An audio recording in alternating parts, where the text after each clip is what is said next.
आता बघूयात मुंबईसह उपनगरात नेमकं काय घडतंय न्यूज टॉप 9 मधून। मुंबईच्या सिग्नल्सवरती एआय ट्रॅफिक प्रणाली लागू। मुंबईतील सिग्नल्स ट्रॅफिकच्या कमी अधिक वाढीनुसार चालणार। रस्त्यावरील गर्दी पाहून सिग्नलचा वेळ ठरला जाणार। प्रवासाचा वेळ 18% कमी होण्याची शक्यता। संजय गांधी राष्ट्रीय उद्यानातील ठाणे परिसरात धनुष्यबाणानं शिकार करण्यात आलेले एक माकड जखमी अवस्थेत आढळलेलं आहे। तर RAWW बचाव पथकानं उपचार केल्यानं यावेळेस माकडाचे प्राण वाचलेले आहेत। मुंबईमध्ये यावर्षीच्या पावसाळ्यामध्ये पाणी उपसण्यासाठी 547 पंप आहेत। येणाऱ्या पावसाळ्यामध्ये मुंबईमध्ये पाणी तुंबल्यास पाणी उपसण्यासाठी 547 पंप बसवण्यात येणार आहेत। पर्जन्य जलवाहिन्यांची कामं मुंबईमध्ये सर्वत्र सुरू असून पंपांची संख्या मात्र आता वाढत असल्याबद्दल आश्चर्य व्यक्त केले जात आहे।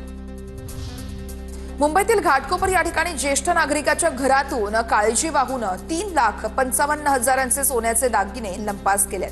टिळकनगर पोलिसांकडून 24 वर्षीय काळजीवाहू महिलेविरोधात गुन्हा दाखल करण्यात आलाय। मुंबईमध्ये भाजप कार्यालयाला मंत्रालयाजवळ आणखी 15,000 चौरस फूट जागा 30 वर्षांच्या भाडेतत्वावरती देण्याचा मुख्यमंत्री फडणवीसांच्या अखत्यारीतील सामान्य प्रशासन विभागाचा निर्णय। कुर्ल्यातील सोनाराचा 16 लाखांच्या दागिन्यांसह पोबारा पत्नीसह पश्चिम बंगालला निघून गेल्याची माहिती। कुर्ला पोलिसांकडून आरोपींचा शोध सुरू।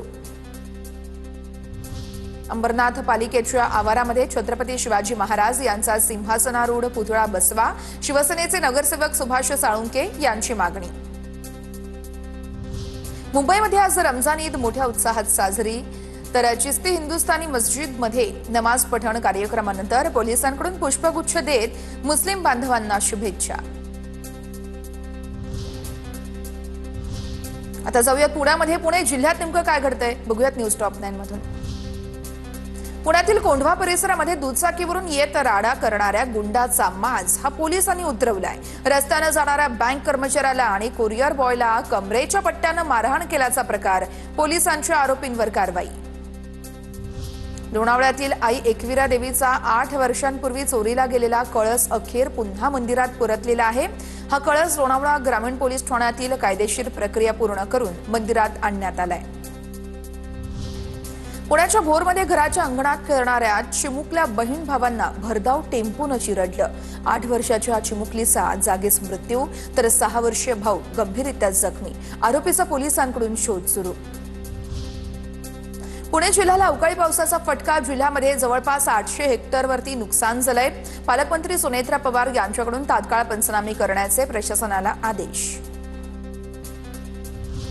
पुणेकरांना हिंजवडी शिवाजीनगर मेट्रोची प्रतीक्षा। मे 2026 पर्यंत 12 स्थानकांचा पहिला टप्पा पूर्ण करण्याचे लक्ष्य।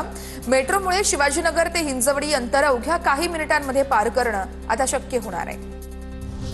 उन्हाळी सुट्ट्यांसाठी पुण्यातून 450 जागा एसटी बस धावणार आहे। 15 एप्रिलपासून कोल्हापूर, सातारा, सांगली, सोलापूर, नाशिक, मुंबई, छत्रपती संभाजीनगर, जळगाव, परभणी, धाराशिव आणि कोकणासाठी जास्तीच्या गाड्यांची व्यवस्था।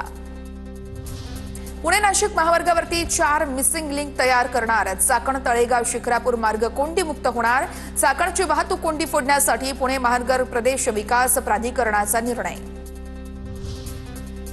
पुणे नागपूर आणि मुंबई नागपूर विशेष रेल्वे गाड्या सुरू होणार। उन्हाळी सुट्ट्यांमध्ये प्रवाशांची वाढती गर्दी लक्षात घेत मध्य रेल्वे प्रशासनाचा महत्त्वाचा निर्णय। नागपूर मडगाव नागपूर द्विसाप्ताहिक गाडीचा विस्तार। पुणे शहर पोलीस शिपाई भरती प्रक्रियेमध्ये लेखी परीक्षेचं आयोजन। पात्र उमेदवारांनी प्रवेशपत्र आणि रंगीत छायाचित्र घेऊन हजर राहण्याचे पुणे शहर पोलिसांचं आवाहन। 20,000 उमेदवारांची 6 परीक्षा केंद्रावरती परीक्षा घेतली जाणार।